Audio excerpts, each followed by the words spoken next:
Hey, we all have limitations, and you know what your limitations are. So don't forget, don't be afraid to ask for some help if you need it.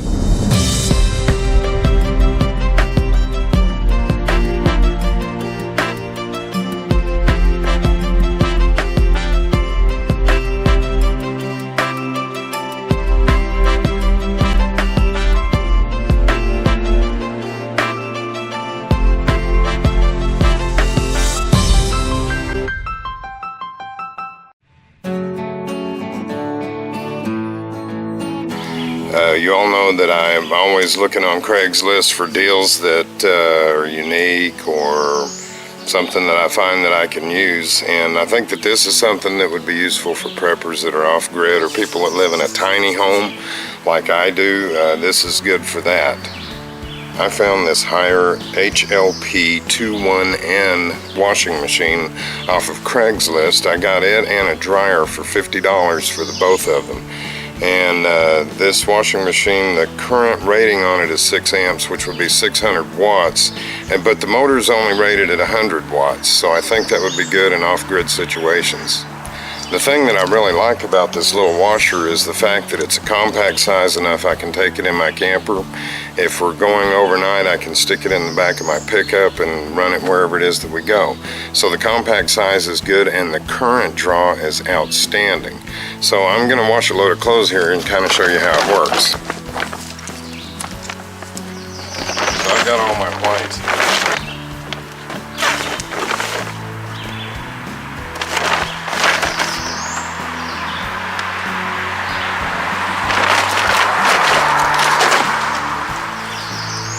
All I do is hit the start button, close the lid. Well, actually, you got to put a little laundry detergent in there first.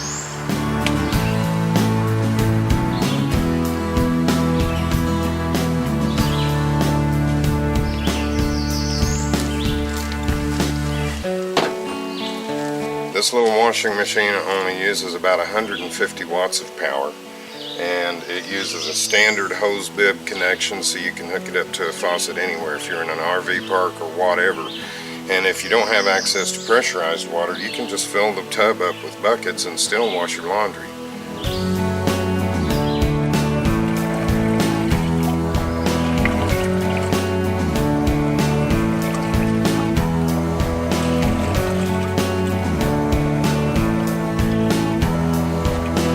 And these LEDs look like they're really flickering on the screen, but they're actually on solid. And then the one to the far left that says normal wash, that's blinking on and off.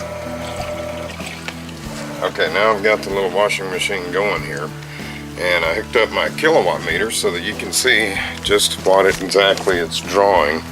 Whoops, my cord's not quite long enough. So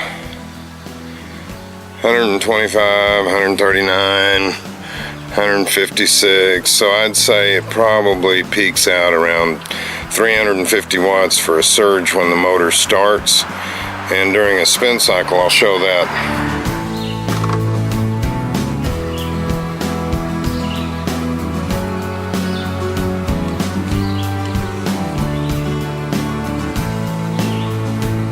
And the motor's starting now. And you can see we're pulling 350 watts. So there's a 500 watt surge. So I would say it would take at least a 400 watt inverter to operate this thing. Okay, this is at full bore. And you can see it's pulling a little over 200 watts steady. That's running at full spin.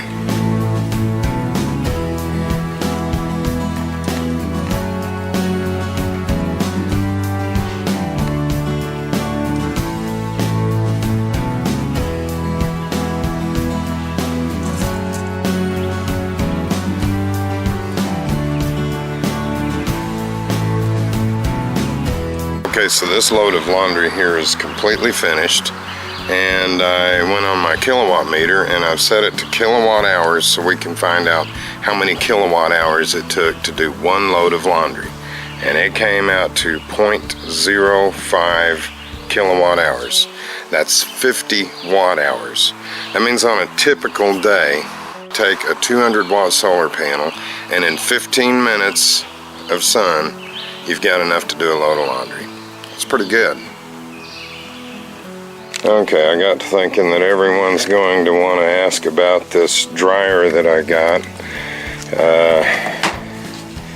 It's not that big. Sitting on the tailgate of my truck, you can kind of get an idea of it. It's about 2 feet square and maybe 14 inches deep. Little limp catcher in the back here. You can see we've used it out here,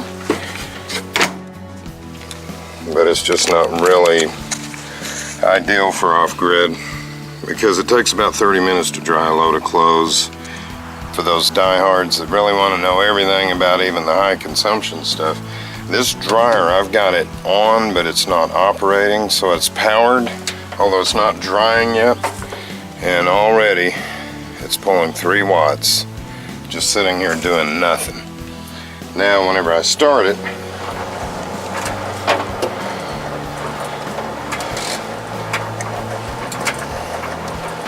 that's 300, 450, 500, the wattage is climbing, and it'll get all the way up to about 1500.